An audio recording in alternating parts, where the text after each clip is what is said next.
Alors, rebonjour à tous. Ici, c'est Jean qui vous retrouve pour la chaîne du Maître des couteaux. Et cette semaine, on fait une petite pause là dans notre série de duels. Inquiétez-vous pas, on va y revenir. J'en ai beaucoup. Mais j'ai fait des achats vraiment le fun que je voulais vous présenter. Donc, faire une petite révision. J'ai deux couteaux à vous présenter. Donc, c'est des couteaux que j'ai acquis dernièrement à des prix absolument incroyables. Celui-là ici s'appelle le Sea Lion. Donc, c'est un couteau de Kaiser et c'est un design d'un très très bon designer allemand, le Juli Hennecke, qui a entre autres choses produit le fantastique T1. Alors, le T1, c'est un couteau que je possède, mais dans sa version Vanguard, donc avec une poignée en micarta, mais il se fait aussi avec une très belle poignée en titane. C'est un couteau extraordinaire que j'aimerais bien avoir, mais pour le moment, il est trop cher, donc je ne l'achète pas. Mais celui-là, le Sea Lion, c'est un petit couteau vraiment très très original et très très très bien fait aussi là. Mais c'est un couteau qui a une gâchette. Vous savez que je n'aime pas tellement les gâchettes. Je vous expliquerai pourquoi un petit peu plus tard. On y va avec les spécifications. Alors, c'est un petit couteau qui est fait sur le long, mais il n'est pas si petit que ça. C'est 7,75 pouces ou 19,68 cm. La lame, c'est 3,3 pouces ou 8,57 cm. Ça pèse 3,72 onces ou 105 grammes. Le roulement est à billes. L'acier, c'est CPM S35VN. Évidemment, le manche est en titane. C'est un style de lame drop point. Et la mode d'ouverture, c'est vraiment la gâchette. Donc, c'est un petit couteau qui s'ouvre très rapidement, clic, avec une gâchette qui fonctionne très bien. Verrouillage tout à fait traditionnel, verrouillage de cadre, donc il n'y a pas un mot à dire. L'épaisseur de lame 0,12 pouces ou 3 mm. L'épaisseur de manche 0,48 pouces ou 12 mm. Et une fois fermé, ce petit Sea Lion est très discret. Alors, il fait 1,12 pouces ou 28,4 mm. Il y a un clip qui est en titane, qui est hip-hop et non réversible. Pour ce qui est maintenant de l'évaluation de ce couteau, avant je peux peut-être vous montrer qu'est-ce que ça donne en poche.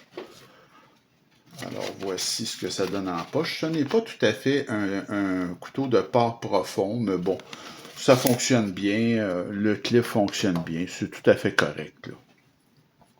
Alors, au niveau de l'évaluation maintenant, alors le design vraiment très très original hein, de Juli Hennecke. Alors c'est superbe ce petit couteau-là. C'est vraiment discret, c'est un couteau mince et chic, c'est quelque chose d'unique. Vous voyez qu'ici, là, il a reproduit finalement la fourrure d'un lion de mer. En tout cas, c'est l'effet qu'il essayait de faire, c'est très réussi. Donc, il y a un souci du détail dans ce couteau-là qui est très intéressant aussi. Donc, j'ai mis un 9,5 sur 10 pour le design. Moi, j'aime beaucoup. Les matériaux, ben, l'acier S35VN, le titane, roulement à billes, le clip en titane, c'est un 9 sur 10. Présentation et assemblage. Alors, au niveau présentation, ce couteau-là ne fait pas partie de la série Vanguard. C'est un couteau plus dispendieux. Alors, vous avez la plus belle boîte, si vous voulez, avec la petite lingette, les papiers, et vous avez également un étui à l'intérieur. Donc, une très belle boîte, là. Et vous avez aussi, au niveau de l'assemblage, ben c'est vraiment la perfection. Chez Kaiser, on le sait, c'est toujours le cas. Donc, il n'y a pas, y a absolument rien à redire. Le petit couteau est parfaitement centré. Il n'y a aucun... Il n'y a aucun jeu, évidemment, ce couteau-là d'une solidité incroyable. Donc, au niveau de présentation, assemblage, j'ai mis un 9 sur 10. Là. Il n'y a pas rien à redire. Le poids, ben, c'est très bien, le poids. Je veux dire, c'est pas... Il n'y a pas de squelettisation, mais comme le couteau est très mince, il n'est pas très pesant. Ça respecte la loi du 1,5. C'est un petit ADC qui est très agréable, il est quand même assez léger. Donc, j'ai mis un 9 sur 10 pour le poids. L'action, ben, comme vous pouvez voir, l'action, elle est ultra rapide. Hein? C'est vraiment, ça ouvre sur un, comme on dit, sur un moyen temps. Alors, le couteau est quasi fall shot. Il n'y a pas de dentelure sur la gâchette, par exemple. Ça, je trouve ça un petit peu dommage. Mais c'est très dur de le rater. Le couteau ouvre avec une très grande facilité, là.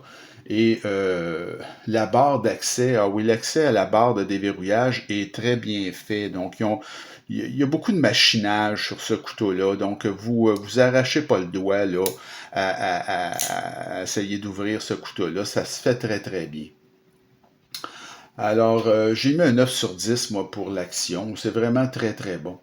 L'ergonomie, ben écoutez, même si le couteau est mince, on a une très bonne prise à quatre doigts. Moi, j'ai de très grosses mains, puis regardez ça, là. C'est vraiment, là, on a une prise remarquable, puis très confortable parce que le couteau est mince, mais le manche est en arrondi, c'est pas plat. Alors, il a vraiment pensé à ça pour que ça vous remplisse la main pas mal, même si le couteau est très mince. Donc, c'est très bien fait. Il n'y a à peu près aucun hotspot de clip en plus. Ça, c'est bien agréable. Par contre, il n'y a pas de dentelure sur le dessus. Donc, ça, un petit oubli, là, je ne sais pas trop. Alors, moi, j'ai mis un 8,5 sur 10 là, pour l'ergonomie de ce couteau qui, ma foi, est très surprenante. Là. L'aspect général, bien, c'est excellent. Ça se distingue, ce couteau-là. C'est un couteau de designer, vraiment. Là. Puis, c'est un super EDC. Comme je dis, vous mettez ça en poche, puis vous l'oubliez. Là. C'est vraiment très, très bien. Malgré la gâchette, alors j'y reviens. Pourquoi la gâchette, j'aime pas ça? Ben, c'est simple. Là. Regardez, là. Ça casse un petit peu, si vous voulez, l'ergonomie du couteau. Ça fait, en anglais, ils disent qu'elle fait un pocket pecker, si vous voulez, là, que quand vous rentrez votre main, là, regarde, ça a l'air d'une tête d'oiseau, je trouve. Là. Moi, j'aime beaucoup mieux les goujons de pouce ou un trou de pouce pour ouvrir qu'une gâchette. Mais ça, c'est une question de goût. Mais c'est sûr que quand vous avez un truc comme ça en poche, ben, si vous glissez votre main, vous allez vous accrocher un peu là, dans la gâchette, cette espèce d'ergot-là. C'est sûr que c'est le mode de déploiement peut-être le plus facile à maîtriser, mais il y a ce petit inconvénient-là. Moi, ça me dérange personnellement. Il y a des gens que ça leur fait absolument rien, et puis c'est bien correct comme ça. Alors, l'aspect général, moi, j'ai mis un 9 sur 10. Le prix, ben là, tout réside dans le prix finalement. Ouais, en tout cas, c'est très important. Moi, j'ai payé ce couteau-là il y a environ 3 semaines. Je l'ai payé 130 puis c'est un couteau que le prix régulier, tenez-vous bien, c'est 220. Alors, c'est une aubaine que j'ai pas laissé passer, que je trouvais formidable. C'est rare qu'on voit ça là, à ce point-là, donc j'ai mis un 10 sur 10 pour le prix payé. Mais je l'aurais pas acheté à 220, je vous le dis tout de suite. La valeur, ben, elle est très bonne. Hein? C'est déjà sur le marché depuis un moment, peut-être un 4 ans, je vous dirais, 3-4 ans certainement. Et Uli Yanecki, c'est un grand designer. Là. C'est un gars qui a fait, je vous dis, le T1, une célébrité. Donc, je veux dire, c'est un 9 sur 10 pour la valeur. Ça me donne une note totale de 9,1 sur 10. Ça en fait un exceptionnel de ce petit couteau-là. Alors, c'est un excellent EDC. C'est très distinctif, comme je vous dis. C'est un couteau d'un grand designer. Bon, c'est un des meilleurs Kaiser de tous les temps, le T1 qui est produit par Yuli Aniki. Alors, c'est pas n'importe qui, ce gars-là. Et pour ce qui est de notre Sea Lion, ben écoutez, c'est sûr que le prix payé vient le catapulter, si vous voulez, dans les exceptionnels. Mais ça demeure un couteau très, très recommandable si vous aimez le look et le format, là, et que vous le trouvez évidemment à un prix raisonnable, pas 220 $. Donc, c'est un couteau certifié Jean Haché. Je vous le recommande, comme je vous dis, si vous le trouvez à bon prix. Alors, ça fait le tour pour notre révision de cette semaine. La prochaine vidéo, alors on s'en va chez Concept avec un couteau design de Kim Ning qui est probablement la version mini de son plus grand design qui est le Cryo. Alors ça, c'est le Cryo Concept Cryo, mais mini. Ce n'est pas le Cryo pleine grandeur, qui lui est un couteau là, quand même assez volumineux.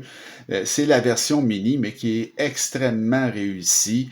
Et vous avez le Titane S35VN. C'est vraiment un très beau petit couteau, celui-là. Il est vraiment petit. Regardez si je le mets à côté de notre Sea Lion. Là, vous voyez à quel point c'est un petit couteau, le mini Cryo. Mais très intéressant, surtout au prix que je l'ai eu. Alors, j'espère que ça vous a plu, cette vidéo de révision. Il me reste à vous souhaiter encore une fois une bonne fin de journée. Continuez à vous abonner à ma chaîne et à m'écrire, et on se retrouve très bientôt. Salut!